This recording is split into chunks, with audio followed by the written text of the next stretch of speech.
What I've found so profound about selling books in Bitcoin is when I started selling books in December of 2023, Bitcoin's price in US dollars was at like high 30s, low 40s. Yeah. Since then, we have gone up 150%.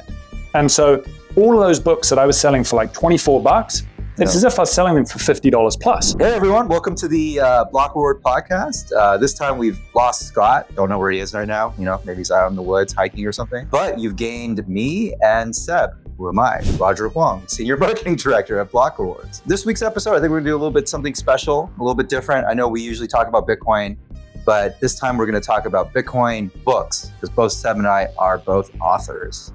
And we're gonna talk you through a little bit of the pain, the glory, and everything in between.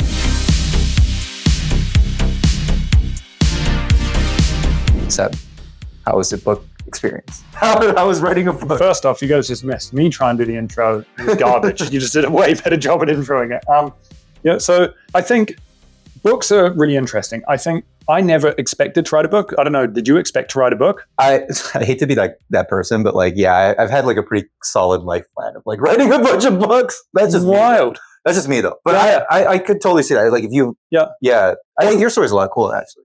I think everyone's on their own path. And for me personally, like I dropped out of school when I was 14. I just wanted to be in the mountains. I wanted to kind of teach sports. Never in a million years did I ever think about writing a book. And so I think for me, academia wasn't my thing. But going through teaching mountain biking, coaching, and really trying to distill down these complex biomechanical movements into their simplest form, I always enjoyed passing on information. And so when I left the mountain bike industry, I'd always had a passion for macroeconomics and finance. And so I just took that natural desire to want to teach. I was like, you know what? I want to try and break down these complex ideas in finance and Bitcoin and try and speak to the layperson. And so for me, that's kind of how it evolved. I never, ever anticipated ever writing, let alone writing a book. And the actual act of writing a book only came about because I noticed that in my long form writing articles, there was a common thread in all of these articles. So I'm curious, like when it comes to your book, how did it kind of come about and where did the idea come from? Yeah, I had a little bit of like caveman logic with it. I was like, I was already writing so much about Bitcoin and then writing so much about China. And I was like, what if I just like combine the two topics together? But what I didn't realize, because I think in my mind, I was like, oh, these are two really popular topics. So they're going to add to each other. But instead, it's kind of more of a Venn diagram. People who are really interested are the people in between. Just like fewer really quality people. I'm biased because I'm one of them, but very few. But, you know, the writing really came together.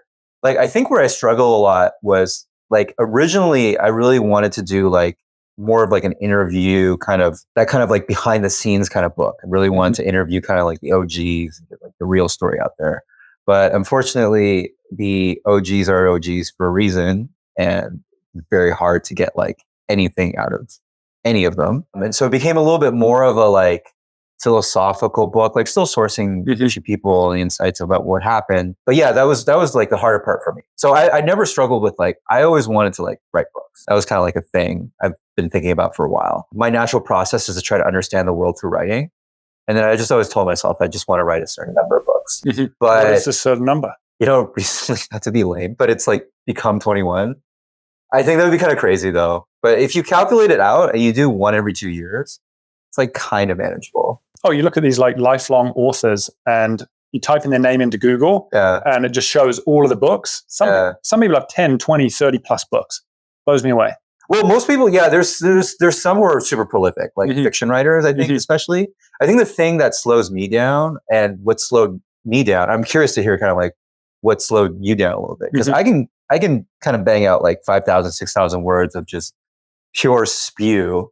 I don't know if it has like a ton of value, but like it's out there, right? But, you know, really getting into the research, like interviewing people, like really getting perspective, that slows you down. It's good. It's part of the craft, right? Of writing a book. You really have to get perspectives from all kinds of what you're doing. But that takes a ton of time. Like I think like writing for me takes like maybe, like if I were just to sit in front of a computer and type things out, I can do like 5,000 words, maybe in a day or 2 days, right? Be kind of exhausted, but that's kind of like that kind of ballpark, right? But then, you know, it's really what gets into deepening the craft is like interviewing people, doing all that research, like reading other books and like getting citations and all this other stuff. And it just adds such such greater like validity to what it is that you're writing about. Sure. And I think like very much I found when I ended up writing The Hidden Cost of Money, it took me about 2 weeks to write 95% of it.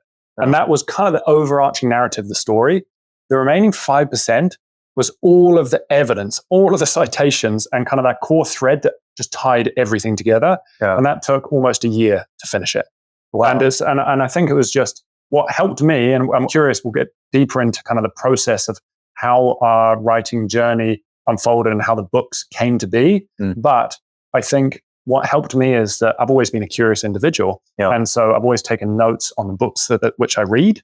And so I had 10 years of reading, which led up to writing the book.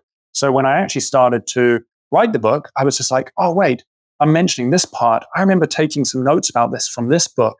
And so I could cite it so easily. That helped. So I think there's saying like 450 citations at the end of my book. Way too many citations. You had a crazy number of citations. I think I had like 100 or 200. No, 200. And if I did not have all of those notes from 10 years of reading beforehand and had to do all of that research to write the book, I think the book would have been a very different book. So I'm curious, like when you think about writing and the process of writing, what would you say is your process and kind of what have you learned through kind of your writing journey? Yeah, I mean, one thing that I've worked with a lot of editors, right? Because I've done a lot of writing for kind of like media outlets and things like that, Forbes, what have you. And the one thing that really stuck to me and that helped me get writing to the degree that I do write is just like put as many words on paper as you can. That sounds like very generic, but it actually is in reality. You know, sometimes I talk to like runners or running coaches. I'm like, what's the secret? And they're just like, well, you just run every day. And similar to that, I find like writing, just putting it on paper, getting through it and doing it one step at a time. That's become a really big hallmark for me from my writing process is to really structure things out and then just write and never actually pause. Like never actually, like there's a time for, I need to look at this from a critical lens and refine things. And there's a time for putting everything I have on there, on the sheet. And I separate those times. And I don't think I could write if I were really like holding myself back in that way. Right now, I've kind of developed this process now where it's like fairly standard, where I put out a draft. I kind of like frame sort of where I want to go. And I can't really even describe it, but I feel like sometimes I kind of know what the end of an article or part of a book might look like. And then I kind of write my way to it in a sense. At least that's for my writing style. A lot of the writing I'm used to is more like articles, like op-eds, right? So that kind of is one of the reasons why I think it leads in that direction. And yeah, that kind of a process for me has led to being able to put a lot of stuff out there and then being able to refine it kind of at a later stage. You're going to be driven totally nuts if you try to edit and write at the same time. You got to like separate out the two and really be clear about what you're doing at all times. I think of that like, not just like be clear with yourself about like what stage of writing you're in, but just be clear about like, what is it I'm doing right now? Like, why am I writing this? What is the goal of this? What is the purpose of this? And then just to write to it and then just put as many, words on a page as you can. It's, I very much resonate with many of the points you made. And I think like the first one is, I remember listening to this talk. It was Tim Ferriss and I've completely blanked on the guy's name. And this guy has written countless books under his name. He's a prolific author. One of the things he says is when he first started writing, it was purely just from inspiration. But the challenge is if you only write when you are inspired, you're barely ever going to write. And you're not actually going to hone the skill of like crafting your skill. And so he mentions that he makes sure like from 9 until like 3 p.m., Monday to Friday, it is about writing. And he can sit down at the desk and he can do one of two things. You can either sit there and do nothing, you cannot touch social media, or he can write. And eventually the act of sitting there and doing nothing becomes more painful than actually just trying to put pen to paper. And so it's how he kind of breaks through that kind of writer's block.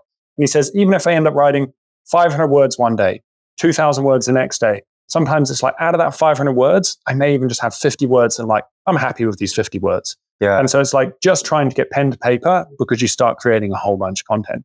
And for me, I would say there's 3 main steps. If I was to break down writing, I kind of break it down in 3 main steps. The first one is kind of that idea generation. And I don't want to start putting pen to paper until I have a really defined idea about what it is that I'm actually writing about. And I also want to be passionate about it. And this is just me as an individual. I recognize that professional writers, many times it's their job. They get paid to write. So they want to just put down words. But for me as an individual, I have to be inspired by what I'm writing about. I have to feel passionate about what I'm writing about, because especially when you're writing a book and it's a process that takes months, if not years, if you're writing about something you're not interested in, I think you're going to make it. It's not going to make it. You're going to wither out. And so I think, first off, write about something you're passionate about and you have experience in. And then that kind of really helps with the idea generation phase. The second phase that I kind of tend to think about is just kind of like the planning and research. And there was a book that really stood out to me about 5 years ago, which was Stephen King's On Writing. And it's Stephen King's journey as to how he became a writer. And one of the things he talks about is how there's something called it, and in his book, he frames it as like killing your darlings. And how when you go and write a chapter, it's very hard for you. If that chapter doesn't fit in, very hard for you to kill that chapter, because it's like this child, you've spent so much time crafting and building this child, growing this child, and then all of a sudden you have to cull it. It's almost impossible. And so he's like, before I ever put pen to paper, I define my bookends of the book. And so what is the start? What is the finish? What is the rough narrative flow that I want to follow? And I found that helped immensely for me. And so I break it down by asking questions. Each chapter, what are the questions I'm trying to answer for the reader? And that to me helped solidify and create cohesion across all of my chapters. And then finally, once you've kind of built out the structure of how to approach writing, how to approach the book, what is the core narrative? How would I elevator pitch my book? Then it goes into the writing process. And from there, like exactly to your point, if you're going and trying to write, get like kind of unload everything on your brain on the page, and then you're trying to edit it at the same time, it's so inefficient. And so it's just about trying to get a draft out, get that first draft out. And whether it takes you a couple days to get a chapter done or whatever it is, try and complete sections before ever trying to look back over them. Because otherwise I find you can endlessly tinker on the minutia. And in the end, you may not even use that section of minutia. You know what I mean? I got a little bit of follow-up for you. Because reading some of the Chi of self-sovereignty and everything like that, you're really, one of the things I really respect about your writing, it's very citation heavy. As we alluded to, you've got like 450 or however many citations in the hidden cost of money. How does that kind of like work for you? Like, do you put the citations like kind of like as you're going, or are you like, how do you do it? Because I can tell you that I actually put citations in kind of like a little bit. So I actually feel kind of guilty about this, but sometimes what I do is I know kind of what I'm going to write and the argument I'm going to write. And then I kind of find citations to just like back me up after. But I'm kind of curious to hear like kind of your process with that. It's a tough one. I would say it's partially that. And then partially, sometimes I'll be reading something. And I find this is where I take a little bit more of a spiritual approach. And I've been blown away where I've started writing a chapter and I've been reading a book at the same time, completely, I thought, unconnected. And all of a sudden I've been like, this book actually answers this question, which I've actually been trying to answer, like write about in this chapter. And so I've found the world has unfolded in such interesting ways that many times the citations have just supported themselves naturally as to what it is that I'm writing about. And I know that doesn't sound it doesn't answer many questions, or it's not like, I don't know how to approach that or how to use that technique. For me, what I very much, as I mentioned, has helped me immensely is taking notes. And so in all of the content I read, whether it's documentaries, whether it is long form articles, whether it is books, if something inspires me, I take notes on it. And I think that the human brain has a phenomenal capacity to piece together unique points of view and create like new ideas. But what it's not very good at is storing specific points of information or data. And so when you start taking notes, what's really good is you can unload all of the specific points, the data, the facts, and then you can start thinking about how everything connects together. And that's what notes have done to me. It's almost like a scaffolding that stores all of this information of all of these books, all of this content I've consumed. Then I can step back and think about all of this content on a big picture and how everything pieces together. And so by the time I actually start writing and I'm talking about, I don't know, how money is impacting the parent-child bond, and I'm like, I've got these 3-4 books that I've read, and there's these citations and studies they mentioned, and here's the links to the studies. And so it very much like supported this writing process. And so it's, to your point, I think it's a bit of a back and forth. There's sometimes where I believe this thing So I start writing about this thing, and then I go and find information to support it, confirmation bias. And then other times it's kind of like, this is absolutely fascinating. And I don't think people have pieced together these 2 points. So I'm going to support those 2 points of evidence. You know what I mean? Right. Kind of like throwing that together. Yeah. And you also blend your personal experience too. Like there's a lot of your writing as well, which I also find can be difficult, but like it comes out really well. Well, and I'm curious to kind of hear how you think about tone. Like when I write personally, I've found that given that I don't have a traditional academic background, I've always written in a very conversational tone. And I really like to try and appeal to just the average reader. And I'm curious, like when you write, are you trying to write in a specific tone? Do you think you have a Roger tone? Like what do you think about tone?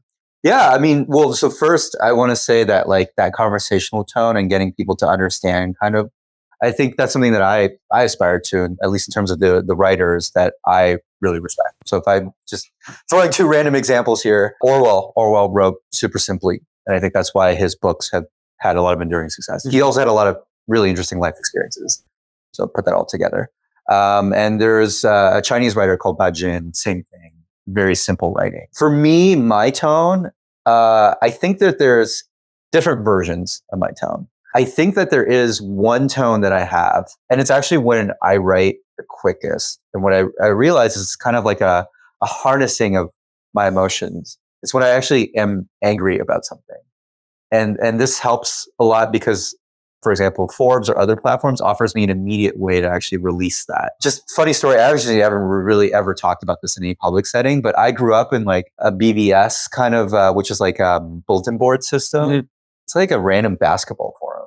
And I just don't want to get too much into the details, but I was like a kid that was like 13 or 12, and I was debating like 30 or 40-year-old adults on like pretty random topics. Anyways, so that was kind of like my upbringing as like a writer. And then I also did like RPG stuff or like whatever, just in general. So I was kind of combining the two. But what really animates me, and to this day, I still feel very animated by it, is kind of like this like advocacy response. And so sometimes so I wrote an article about, for example, really recently, fortunately, both Seb and I are in Canada and wrote about our new prime minister.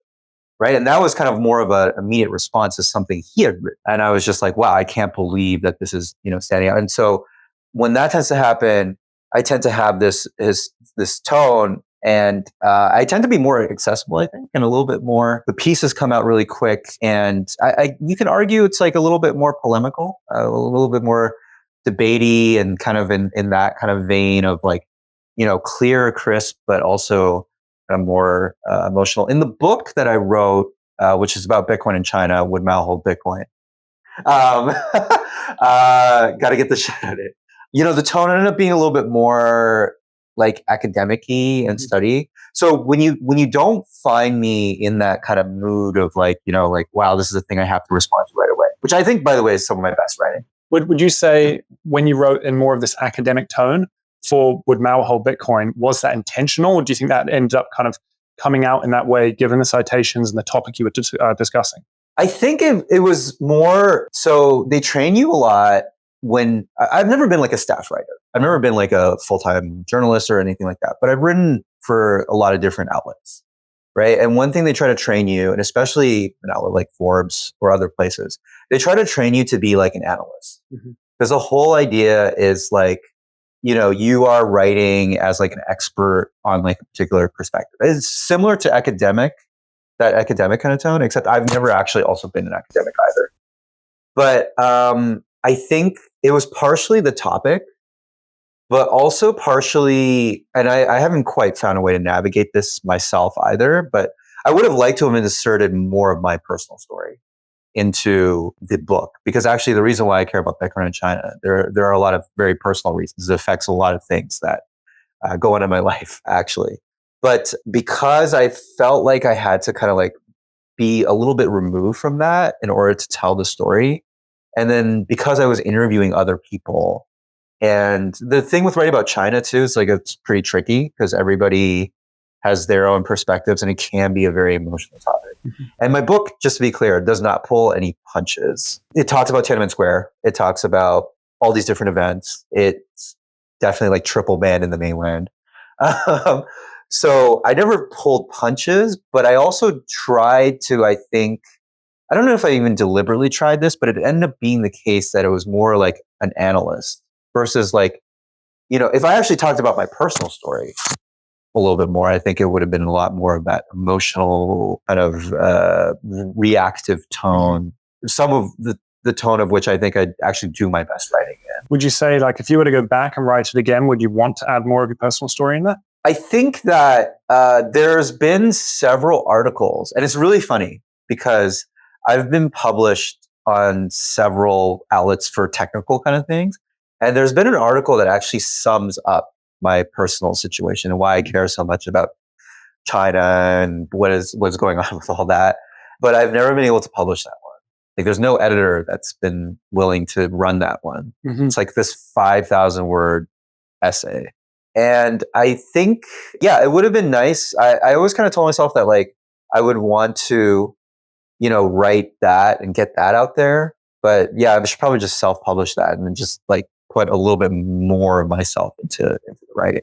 What would you say is Cole's notes for this article? I want to know. It sounds fascinating. It goes into like my family story, and it's very similar to like, there's a lot of like Chinese diaspora who go through it. But the short of it is like, whenever you're dealing with a topic like China, you have like family and history, and in different countries, every country has its own tragedies and its own kind of things. But China went through a lot in the 20th century, and that included, you wrote an article, I think, more in general on how many people Mao Zedong killed. I think it was 70 million that was cited, that plus or minus. I think it's on that degree of order.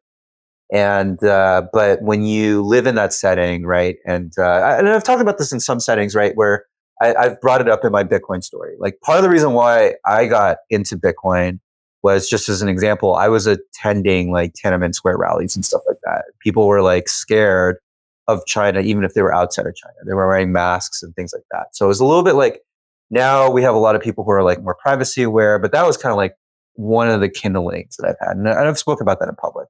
But I think, when you wrap into people's stories and family stories, you start to understand a little bit more like what animates them on an emotional level. Mm-hmm. So that's the essay I kind of wanted to write. It was very intimate, actually. It was really about my situation, my family. And we talk a lot about these big abstract kind of like China, US, and like whatever. But it's just like interesting consequences of different things. It's, on that note of kind of more the emotional touch, I've definitely found when I went through the writing process, my first draft, I think, was 60,000 words. And then I ended up going to first round of watching. I got one professional round of editing. And after that, the lady was just like, you know what?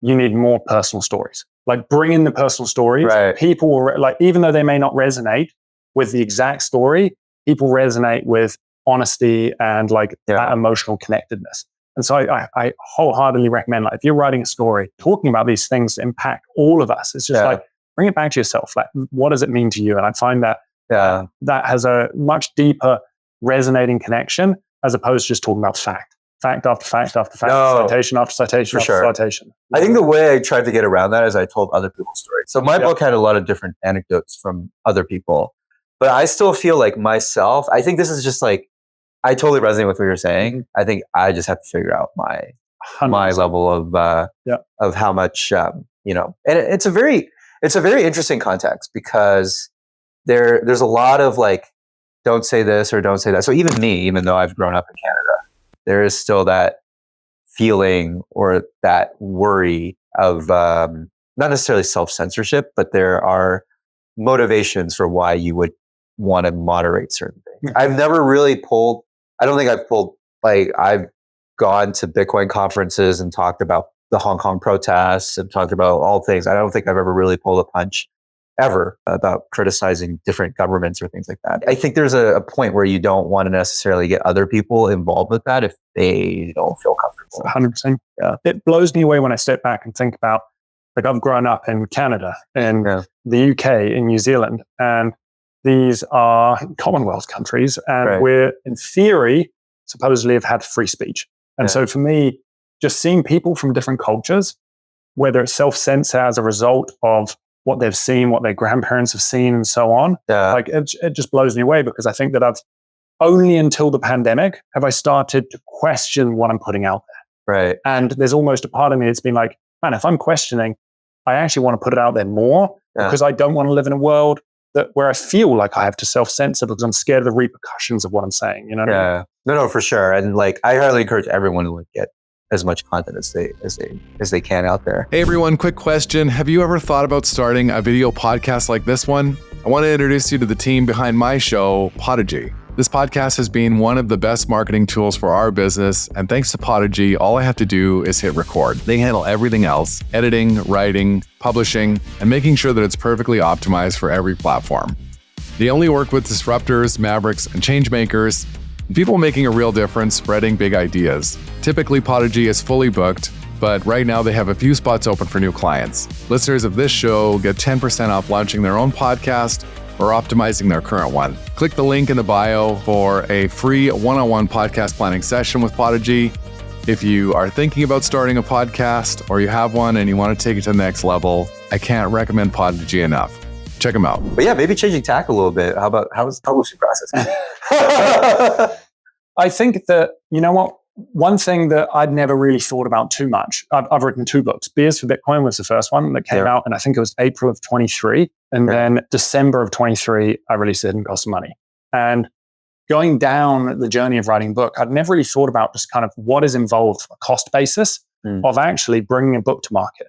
And for me, it blew me away that one, you don't just have an editor.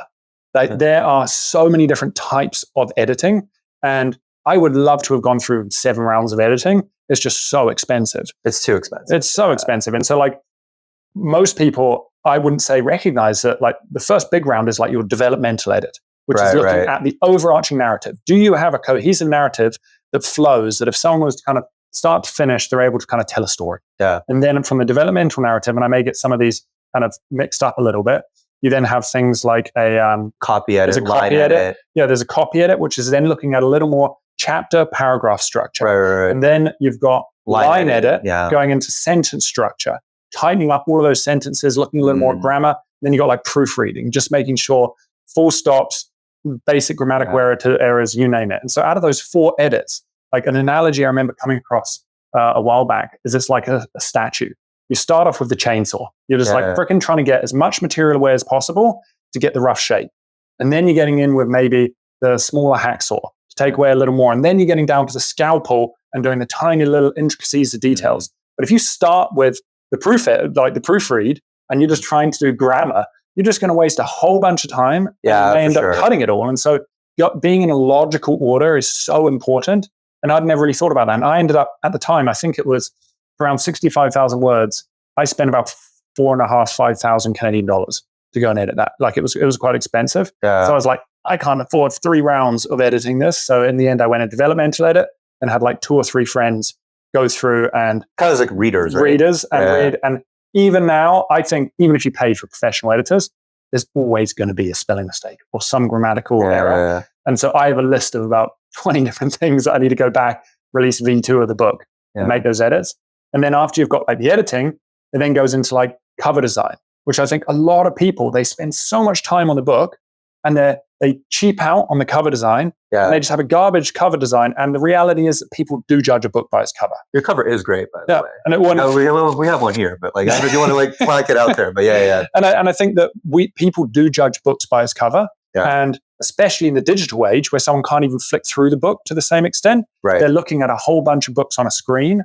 They want something that stands out to them, draws their eye in and engages. So I think the cover design, I never, ever, ever cheap out on cover design. And then for me, one thing I spend a lot of time on, my ex-girlfriend used to be a graphic designer. Well, she is a graphic designer. She actually did the cover. And she, I think when I was dating her years ago, she talked a lot about typography. And so the actual page layout, being able to pick your font and the structure and the margins makes it way more appealing and enjoyable to read. So I spent a ton of time and I ended up actually using, it was either Medium or Substack. I ended up using their serif font because it's a really clean, easy to read font. And then with a sans serif title font. And to me, I found that's much more easy to read. And I made sure academic papers tend to be a white paper. And I ended up going with cream, even though it tends to be more fictional books because it's way softer on the eye, more appealing to read. So really thinking about, I think a lot of people, we don't think about all of these tiny little intricacies. The user experience. The user experience of reading. The reader experience. Yeah. Totally. Yeah. And so I think that you've got like the editing, you've got the cover design, you've got kind of the actual page layout. And I think I even have one more that I've written down here, which was, and then like the audiobook recording. But even after you've gone through all of that, you then need to record. And I wish going back in hindsight, I'd recorded it. I could go back and record it now. I'm just partially retarded and can't read a sentence all the way through. And so I end up having someone else record it. But I think there's something, again, emotive about you reading your book. You're telling your story. Yeah. But I'm curious, like when it comes to the actual process of kind of bringing your book to market, editing, cover design, I don't know if you have any thoughts on that. Well, we did a slightly different process because what you just described, Seb, was more like the self-publishing route, right? So the one book that I have, I do think my second book, which I'm working on, I'm considering different paths, and one path that's really compelling is self-publishing. I mean, Bitcoin Magazine has actually been pretty good at supporting me through a lot of different things.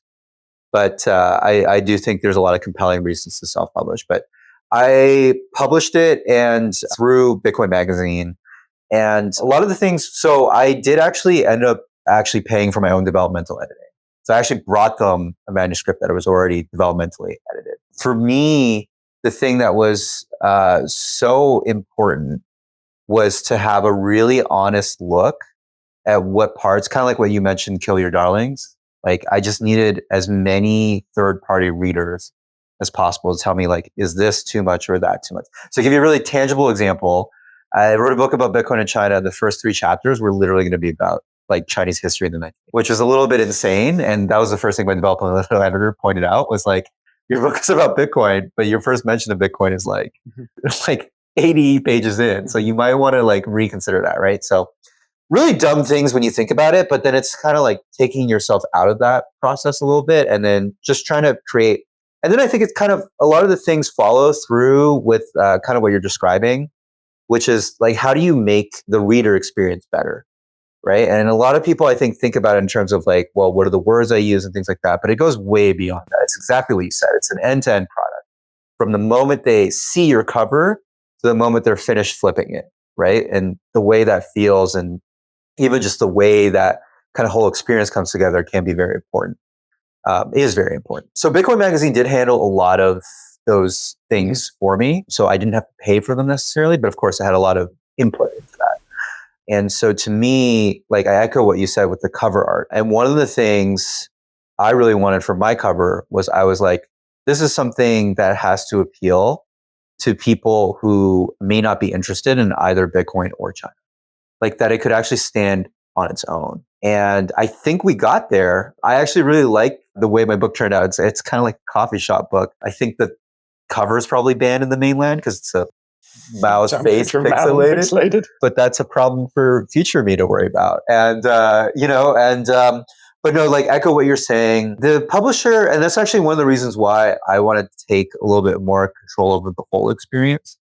So Bitcoin Magazine kind of had its own standard, like this is what the paper is going to be, this is what the typography is going to be, this is kind of like the margins are going to be and stuff like that. So I didn't have as full of a control over that. But really, and also they gave me like a pretty tight timeline. So I wasn't able to get as many, I would have liked to, in hindsight, gotten more readers. That's what I really would have wanted to have. I did get 3 or 4 really good readers to go through it, but they only gave like really general feedback. They didn't really give like to specifics. I would have wanted to have more readers and more chapter readers, slightly more interviews, all this other stuff. But we had a really tight timeline because it was not me who was controlling the process, right? It was Bitcoin Magazine by the point where I had it off the manuscript. Mm-hmm. So yeah, I mean, for people who are considering the publishing route, I think it's great. It was great for where I was because I did not have, the reputation of having written. I mean, I'd written for Forbes, but I was kind of like more like an anon. I was kind of like behind the screen. I didn't really step out there physically. And Bitcoin Magazine, obviously they run different events, different things like that. So they were really great at getting me platformed out to those events, getting the book out there. The team has been really good in many ways. And I don't ever regret it. And I think that if you're a first-time author, you can definitely go like your route. I think self-publishing has a lot of really good things going for it. One of the downsides, like what you mentioned, is like you do take on a lot of costs. And so that, depending on your financial situation, could be a risk. But I think, taking the publish route is also a good and valid thing, I think, especially if you're looking to a publisher that's actually in your space and is able to help you really get the word out. Because I would say that what might surprise people about a book period, is writing, similar to you, Seb. By the end, I had like 80,000 words in my raw manuscript. And I think it took me maybe I would want to say like 8 months to get there, 8 months, 9 months. But the actual editing and everything, all that actually took like a year and a half. So actually the editing was more than the writing, at least for me. And, similarly, you think the publishing is what the publisher does, but unfortunately, most publishers don't actually help you that much in the marketing, but the marketing, we were actually talking about this before we recorded this. It's like 80% of the work. Like once you're publishing, it's like, yeah, you can have like a product out there and it can look great, but if a tree falls, I forget how the metaphor goes. A tree falls, right? And there's just I think the one thing, this I'll always respect all writers who have gotten out there. And, we were talking about how you're pumping things up on social media and stuff like that. And by the way, Seb's doing great, like 21 days of Bitcoin and everything like that. Like trying to get that out there too. If he's not trying to sell it, I will. But you do have to do all this stuff. And that's where I have a lot of solidarity with anybody who's been through that part. Like they understand how hard editing is if you really care about the experience for your reader. You really care that the reader actually gets their money's worth. And that was a big thing for me. The other thing about publishing is that you don't control the price. You don't actually set the price. And so for me, it was really big. I was racking my brain on I better give them their money. They actually came in and bought this and had that vote of confidence in this. I tried really hard on my end. So go the extra mile to do that extra interview, right? Get those extra citations. I think I read 6 or 7 books, just even as I was doing research on my own book, as I was writing my own book. So that was a driving kind of motivator. But then after that, it's once you even put that thought into the product, then it's getting that out there. That is such a struggle. It's an ever present thing. And I mean, even now, I don't really actively do it anymore, but there's always going around. You always have to keep your story going. And, one thing we were talking about, and I'd love to hear your thoughts on this in more expanded format and in front of our viewing public now, but it's that, when you're pushing evergreen ideas, it's really hard to be part of a news cycle. But yet as a writer, you really have to work constantly hard to just keep yourself in the conversation. Right. So I'd love to hear your thoughts on how you navigated that, because I've actually found that to be really hard. No, I think that's a really good question. And I think, there's a couple points you made, and I'll answer those first, and then I'll go back to that question, which is when it came to editing, I had a whole bunch of people in Bitcoin say, oh man, did you find a Bitcoin editor? And I'm just like, you know what? I didn't end up using a Bitcoin editor for one reason, confirmation bias. If they're reading Bitcoin content, they're going to be like, I agree with this. I agree with this. I agree with this. They're not actually strengthening your argument. And so there's a site called Reedsy, Reedsy. And Reedsy is it's like a curated Craigslist of everyone relating to the publishing process. So whether it is editors, whether it is cover designers, whether it is typesetters, you name it. And they're able to kind of support you in whatever it is that you need. And all of these people have been they've worked for top 5 publishers, Random House, Penguin, you name it. And I ended up working with this very left-leaning socialist editor. Yeah. And at first I was just like, oh my God, this person, not a fan of them. And in the end, it helped my book immensely because she saw through all the holes in my argument that helped strengthen my argument. And so I think to anyone who's kind of out there listening to this, if you're a Bitcoiner looking for a Bitcoin editor, I'd urge you to actually maybe kind of drop that filter and just actually look for someone who is really good at their job. Look for someone who actually knows how to edit. And if they've got opposite opinions, I would even say that it may even support your argument even better because they're able to find holes in whatever it is that you're writing about. And so that's one thing that kind of stood out to me. I'll just add confirmation bias. My developmental editor was a non-Bitcoiner. Shout out to Jason. Jason, if you're out there. Listening to this Bitcoin podcast. Yeah, and I think when it comes to kind of the publishing process, again, what's really fascinating is having someone who's gone down the traditional publishing route, and then I went down the self-publishing route. And I think what's interesting is publishing has changed so much in the last 10 years. Yeah. Because we've gone from, if you want to write a book and you want to put it out there, well, if you went to any form of book printer, you would have had to order such large quantity that it made self-publishing almost impossible. And you also had to be pretty confident that you'd sell a large quantity of your books. Whereas what we've seen in the last 15 years is print on demand. And so someone can go and order a book from Amazon, go and order a books from many of these online bookstores, and they'll print one book and send it to that user. So there isn't crates and crates of boxes of books sitting in warehouses waiting to be shipped out, which has made the writing process so much more accessible. And I think it's allowed self-publishing to sit on a similar playing field to traditional publishers and compete. Wow. And so we've just seen the explosion of self-publishing in the last kind of 15 years because of print on demand. And I think that the traditional benefit of going with a publisher was that they had distribution. They had all of these connections to all of these bookstores. Whereas now, when you've got Amazon, and Amazon, it's in the US, it's something like 40 or 50% of all consumption takes place on Amazon, which is just mind-blowing. 40% of anything purchased in the US takes place on Amazon. That's crazy. That's just mind-blowing. And it's the same thing with books. So many books are purchased on Amazon. So if you're on Amazon and you're on Barnes & Noble and a couple of the main sites through print on demand as a self-publisher, you effectively have the same reach as any other traditional publisher, which is unbelievable. And so now the benefit of going with a traditional publisher, I would argue, coming from the self-publishing aspect, is slowly dwindling. And so I think that it makes sense if you are someone who has a profound story, you've got a huge reach, and that publisher can help elevate that. Going with Penguin, Random House, awesome.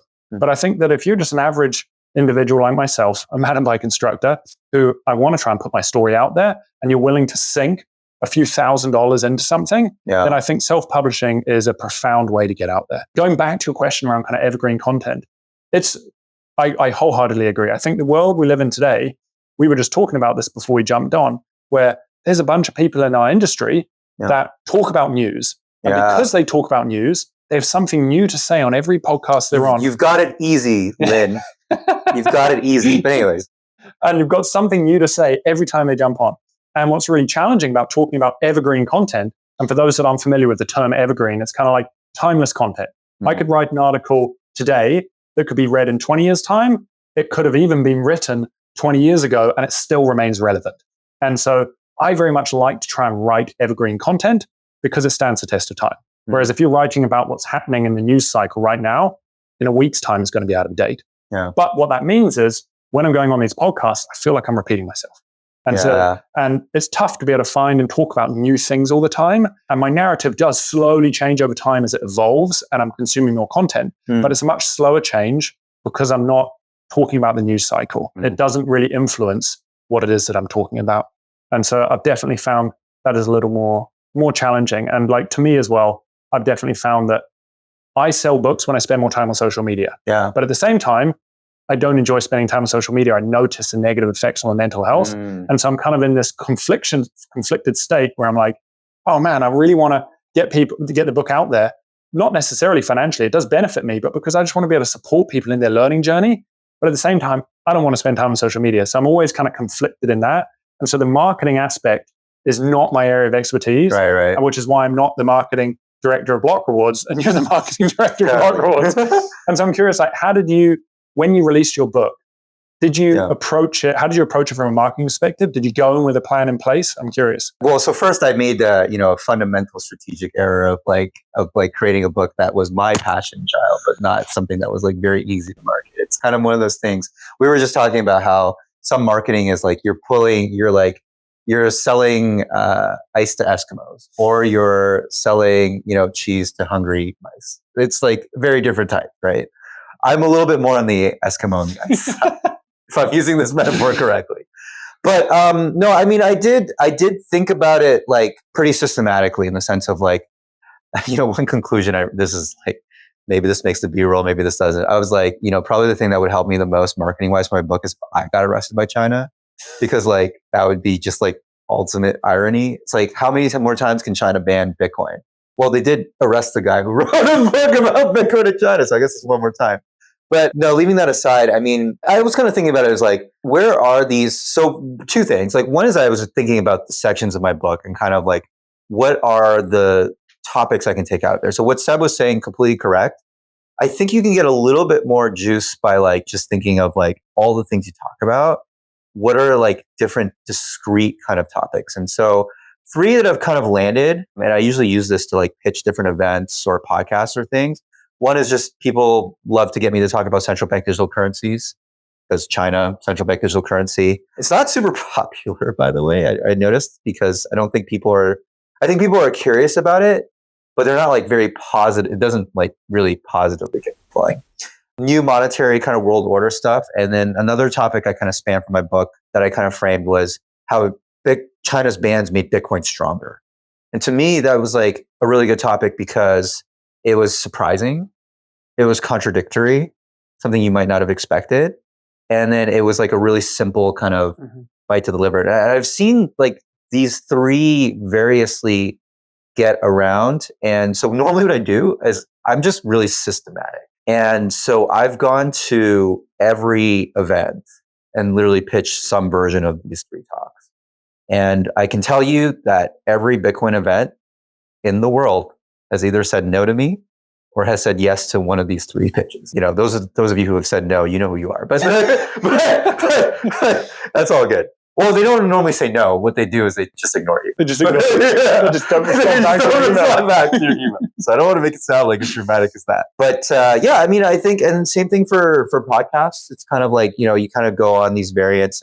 But I think the second book I was kind of talking with you a little bit, sneak preview. It's going to be a little bit broader. The whole idea is to try to get the average person on the street to understand like not just Bitcoin, but also just the need for freedom tech and encryption in general. So I think that's going to be a lot larger of a canvas to kind of play with. But that was kind of like the way I thought about it in terms of marketing. The thing that was really difficult about my book is I realized my book sells really well physically. I think this is a combination of 3 things. One is thank you, parents, for dimples and nice smile. I think I do okay at a booth. Not necessarily physical appearance, just like, hey, what's up? The whole package, you know? Second, the book cover is really provocative, but like it comes off more provocative in a physical setting. And then third, it's just like you kind of just want to support like people, like, you know, it's just in-person connection, all this other stuff. It's kind of unfortunate because I can sell books in that way. It's just super tiring because you have to go to like events physically, you have to find new meetups and stuff like that. So I've actually organized meetups in like different cities I go to. And one thing, just living up to the more like grimy side of marketing that I do, quick hack for all you aspiring authors, but I actually find everyone who mentions Bitcoin in their like LinkedIn profile. I don't know how successful this has been. A few of them have shown up or not, but like I invite them to the meetup I'm in. So I set a meetup in a city. I'm like, hey, I'm a Bitcoiner coming in. I usually try to partner with like the local bit devs or the Bitcoin meetup. But if that doesn't happen, I'm actually just literally hosting an event. I did this in London, a couple of other places, and it's not like crazy attendance, but I get like 30, 40 people. You know, they all come in and, you know, quite a few of them buy the book, and it's kind of like been the book tour of sorts. But yeah, that's kind of what I've found is it's a little bit harder for me because I know what works. And it's like Bitcoin price and things like that. So sometimes I anchor my topics to that, but I can't do it that much, partially because I just don't feel like super inspired to do that. I think as well, like Bitcoin, the community, there are certain values, and I think one of them being like integrity. And I think that it's really easy to kind of lean into crypto sphere of just like, I mean, about the newest hit, the biggest trend, this and that, like money go up, all this kind of stuff. Yeah, I'm not trying to maximize views, totally. Right? Because if I was trying to maximize views, I'd be selling like Doge, Shiba Inu coin or something, like basically right away. How much time? I can't actually see. Sorry for taking a quick. Yeah, I think we'll wrap up. Okay, I had a fun question for you. Yeah. Well, I think like quickly before, I'm curious, bring it back to Bitcoin. One thing I've noticed, and I'm curious to hear your thoughts on this, is that one of the disadvantages of being a small author is the fact that you don't really make up for it in volume. I'm not selling hundreds of thousands of books. And so you may not be able to go and support full-time income for the next 10 years on this one little book. And so bringing it back to Bitcoin, what I've found so profound about selling books in Bitcoin is when I started selling books in December of 2023, Bitcoin's price in US dollars was at like high 30s, low 40s. Since then, we have gone up 150%. And so all of those books that I was selling for like $24, it's as if I was selling them for $50 plus. And so what you make up for in lack of volume, you're able to, basically crush it in terms of the appreciation of the savings vehicle in which you're actually receiving. And so I think that as self-published authors, or even just as small-time authors, even if you went through a publishing house, I think that selling your books in Bitcoin and doing in-person events and receiving Bitcoin is a profound way to be able to make up for the volume side of things. I don't know what your thoughts are. I mean, I take payments in Lightning. I mean, that's probably the reason why I think the book does physically really well too, because you're going directly, and I practice what you preach, right? And so I'm taking payments on Lightning, and it's great. It's a great way to connect with different plebs, and they always love it because they're like, oh, like I don't take Venmo or credit. I'm like the weirdest vendor in the world. I only take cash or Lightning. Privacy focused. Yeah, there you are.